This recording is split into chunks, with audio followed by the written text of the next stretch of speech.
Assalamualaikum warahmatullahi wabarakatuh. Semangat pagi. Ya, masih semangat anak-anak? Ya, pagi hari ini Bapak Ibu guru kalian kelas 3 menemui kalian kembali dalam pembelajaran kita. Pembelajaran online. Mudah-mudahan anak-anak tetap semangat, tetap sehat ya. Jaga kesehatan, jangan lupa ya, kita belum keluar dari pandemi virus COVID-19, jadi tetap protokol kesehatan harus tetap dijaga ya. Jangan terlalu banyak keluar di kerumunan ya. Usahakan selalu cuci tangan, pakai masker gitu nggih. Ya. Pagi hari ini kita akan melanjutkan materi yang kemarin ya, yang sudah kita sampaikan pada beberapa hari yang lalu. Hari ini kita akan mengetahui bagaimana cara mengenali karakter tokoh dalam dongeng ya. Dalam sebuah dongeng, karakter tokoh itu bagaimana ya. Namun sebelumnya perlu kami ingatkan kembali 3 tugas pokok yang harus anak-anak laksanakan setiap hari. Yaitu yang pertama adalah piket pagi membantu orang tua. Silakan sebagai tanda bakti kalian kepada orang tua, laksanakan dengan gembira. Membantu pekerjaan ibu di rumah, membantu pekerjaan ayah di rumah ya. Tidak perlu disuruh oleh orang tua ya, menyapu, apalagi menata kamar tidur kalian yang kalian tadi malam kalian pakai untuk tidur ya, itu langsung ditata saja ya. Kemudian menyapu lantai, membantu ibu memasak di dapur. Ibu banyak sekali tugasnya ya, silakan dibantu. Ayah juga silakan dibantu ya. Kemudian dilanjutkan dengan sholat duha ya. Nanti sholat duha 4 rakaat, kemudian dilanjutkan dengan doanya ya. Setelah itu ditutup dengan tadarus surat-surat pendek ya, 4 surat itu silakan. Baik anak-anak, mari kita laksanakan pembelajaran pada pagi hari ini. Bagaimana cara mengenali karakter tokoh dalam dongeng. Karakter tokoh dalam dongeng bisa kalian temukan dengan cara bagaimana? Yang pertama adalah disampaikan secara langsung oleh pembuat dongeng. Nah ini mudah, karena pembuat dongeng sudah menyampaikan di awal. Itu biasanya disampaikan tokoh A ini seperti ini, tokoh B seperti ini, tokoh C itu seperti ini. Itu disampaikan karakternya masing-masing. Nah, ini mudah, ini nggak usah kalian sulit-sulit mengamati. Kemudian yang kedua adalah melalui percakapan antar tokoh. Wah ini agak ada pengamatannya. Dari percakapan itu, dalam dongeng kan ada percakapannya ya antar tokoh. Ini anak-anak amati. Oh ternyata ini kok marah-marah terus ya. Nah ini ternyata dia pemarah. Oh si B ternyata ketika menanggapi kemarahan si A itu sabar terus. Oh B sabar. Oh si C itu pekerja keras. Itu bisa kalian amati dari percakapan antar tokoh ya. Yang ketiga disampaikan oleh tokoh lain. Nah tokoh lain ini yang menyampaikan ya. Nggak mungkin A itu pemarah terus bilang aku ini pemarah ya, nggak mungkin ya.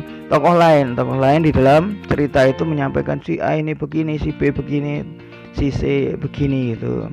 Kemudian yang keempat, pendapat tokoh lain ya. Pendapat ya hampir sama ya, 3 sama 4 ya, disampaikan oleh tokoh lain. Pendapat tokoh lain ini hampir sama ya. Kita lanjutkan. Meminta maaf kepada orang lain. Kenapa harus meminta maaf? Tentu karena kita berbuat salah. Kalau berbuat salah wajib hukumnya minta maaf, dan harus berani. Banyak sekali anak-anak itu jelas berbuat salah tapi tidak berani meminta maaf. Tapi tidak jarang juga saya menjumpai anak-anak itu yang berani meminta maaf. Ini yang paling bagus, yang berani meminta maaf ya. Meminta maaf tidak akan merendahkan kita, tapi justru akan meninggikan martabat kita ya. Meminta maaf itu sebaiknya diucapkan dengan tulus dan ikhlas ya. Benar-benar minta maaf. Kalau memang jegal temennya ya jangan diulang lagi, namanya udah minta maaf. Kalau sekarang minta maaf karena jegal temennya, besok minta maaf lagi karena jegal temennya, itu namanya tidak tulus ya. Yang tulus, yang ikhlas. Kemudian meminta maaf juga diucapkan dengan sungguh-sungguh dan niat baik untuk tidak akan mengulanginya lagi. Juga suaranya harus halus.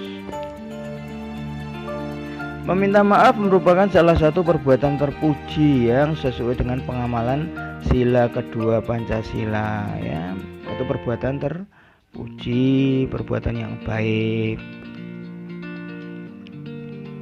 Baik, mari kita lanjutkan pembelajaran kita dengan pembelajaran 5, menemukan pesan dari teks dongeng. Kalau tadi menemukan karakter masing-masing tokoh, kita akan mengetahui bagaimana cara menemukan pesan dari teks dongeng. Dongeng biasanya berisi pesan yang ingin disampaikan oleh pengarang kepada pembaca. Untuk menemukan pesan tersebut, kita dapat membaca atau menyimak dongeng dengan cermat. Harus dibaca berulang-ulang, harus disimak dengan cermat, baru kita temukan ya. Membacanya sambil direnungkan, itu insya Allah nanti ketemu pesannya.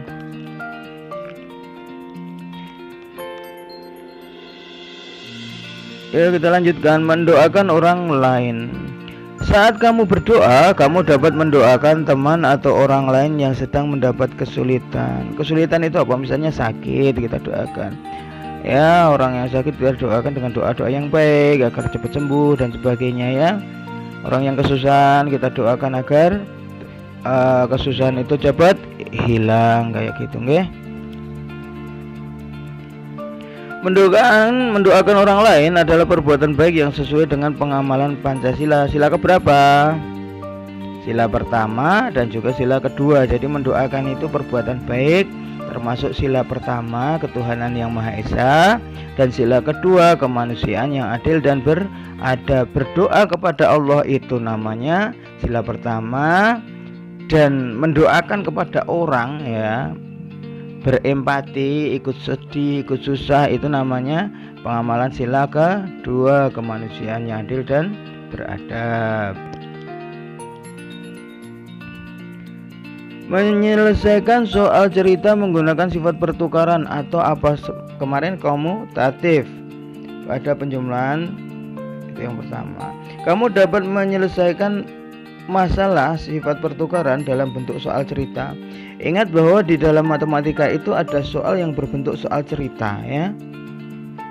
Nah, soal cerita ini juga bisa kita selesaikan dengan sifat komutatif penjumlahan. Bisa ya. A plus B sama dengan B plus A, itu bisa kita selesaikan. Untuk dapat menyelesaikan soal cerita dengan baik, kita perlu membaca soal cerita itu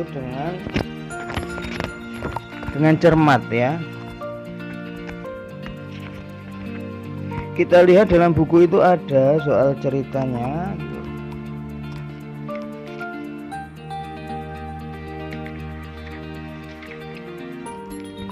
Anak-anak bisa dilihat di buku halaman 115 ya. Itu sifat komutatif, itu soal cerita tapi dalam bentuk gambar. Nah, itu bisa ya. Ada 20 siswa naik bus A, 36 siswa naik bus B. Kemudian dibalik, 36 siswa naik bus A, 20 siswa naik bus B. Ternyata totalnya sama ya, sama-sama 56 nggih. Itu bisa dipakai latihan yang di bawahnya, tapi tidak perlu dikirim ke Google Classroom ya. Yang halaman 115 bisa silakan dipakai latihan, tapi tidak wajib dikirim ke Google Classroom.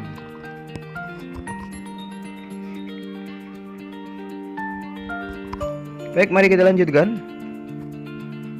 Nah, ini untuk dikerjakan, yang tugas kalian hari ini adalah di halaman 120 nggih.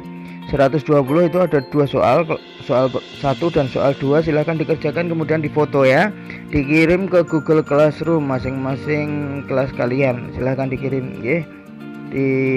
Wah, ini harus dikerjakan di buku latihan ya, karena tidak memungkinkan untuk dikerjakan di pulpena ya, silahkan.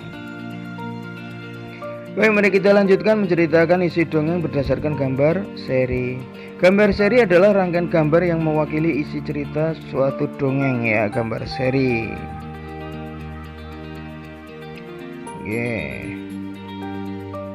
Gambar seri itu gambar yang berisi rangkaian dongeng.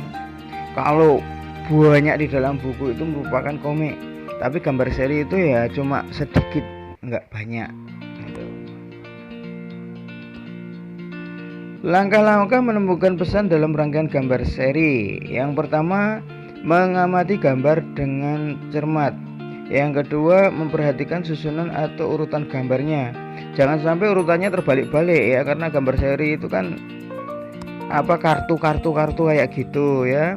Itu diurutkan dengan cermat, atau di dalam buku itu bisa susunannya dibalik-balik, itu harus diurutkan nomor 1 mana, 2 mana, 3 mana gitu, 4 mana. Kemudian yang ketiga, memahami setiap peristiwa pada gambar. Dipahami dulu gambar 1 itu apa, oh ya, gambar 2 apa, gambar 3 apa. Itu nanti akan ketemu rangkaian ceritanya ya. Nah, setelah itu baru menemukan pesan dalam rangkaian gambar yang membentuk cerita tersebut. Dulu pernah ini saya ada itu materinya ya di awal-awal itu. Baik, mari kita lanjutkan menceritakan pengalaman berbuat baik kepada orang lain ya. Boleh diceritakan berbuat baik kepada orang lain, itu boleh diceritakan, tapi tidak dengan perasaan yang sombong ya. Diceritakan cuma sebagai sebagai tauladan aja bagi teman-teman kalian, bukan sebagai suatu kesombongan ya. Ada banyak perbuatan baik yang dapat kita lakukan untuk orang lain. Berbuat baik harus dilakukan dengan penuh keikhlasan, bukan untuk kesombongan ya. Berbuat baik itu sesuai dengan Pancasila, sila kedua. Ini menjadi pedoman bagi kita untuk selalu bersikap baik kepada sesama manusia, kembali ke kemanusiaan yang adil dan beradab. Kita harus baik kepada semua manusia, kepada semua hewan, kepada semua tumbuhan, kepada semua benda-benda di sekitar kita ya. Konon semua itu berzikir kepada Allah, memuji kebesaran Allah, maka hati-hati ya. Jangan semena-mena kepada hewan ya, menyiksa hewan gak boleh, karena mereka juga berzikir kepada Allah ya. Berbuat baik semua harus kita perlakukan dengan baik, apalagi manusia ya. Hewan itu juga jangan disiksa ya. Tapi sekarang kelihatannya anak-anak sudah baik semua, nggak pernah melakukan penyiksaan terhadap hewan ya. Pembelajaran 6, menyelesaikan soal cerita menggunakan sifat pertukaran, yang tadi sudah ya dikupas itu. Soalnya tetap di halaman 120 itu yang wajib kalian kirimkan melalui Google Classroom ya. Ya, ini sama ya, nggak perlu dibahas lagi. Ayo perhatikan contoh soal dan kerjakan latihan ya di halaman 120. Saya ulangi lagi, itu yang wajib kalian kirim lewat Google Classroom. Baik anak-anak, ternyata selesai sudah pembelajaran kita pada pagi hari ini. Alhamdulillah, anak-anak mudah-mudahan tetap sehat, tetap semangat, tetap ceria ya.